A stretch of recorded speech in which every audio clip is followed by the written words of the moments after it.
Ano ang balak mong gawin? Malinaw na nanganganib ang buhay ng anak mo. Hindi ko alam. Mahal ko ang aking anak. Pero kung ang kapalit,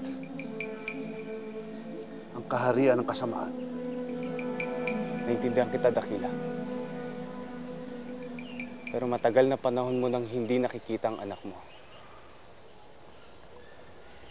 Matagal na panahon din na meron kayong alitan. Nagawa ni Paloma na lisanin ang Abila, oo. Pero anak mo pa rin siya.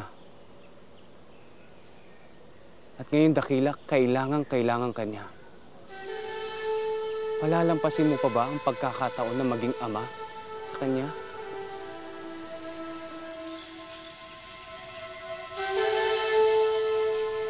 Paloma, anak.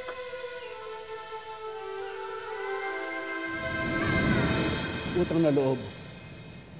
Huwag mong gawin ito. Huwag mong lisanin ng Abila. Magbabago ho ba ang tingin niyo sa taong mahal ko? Isang pagkakamali ang makipagrelasyon. Ang isang bulawin sa isang mortal. Hindi pagkakamali ang magmahal. Ako ang tagapagpatupad ng batas ng mga mulawin.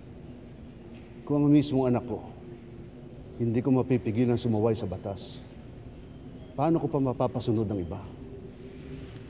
Kung ang mismong ama ko ang hahadlang sa kaligayahan ko, wala akong magagawa kung dilisanin ang lugar na to.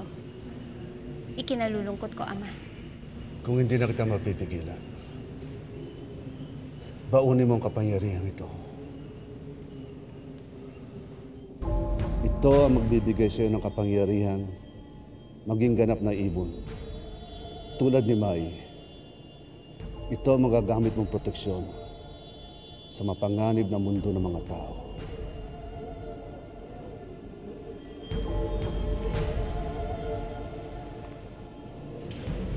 Paalam, Ama.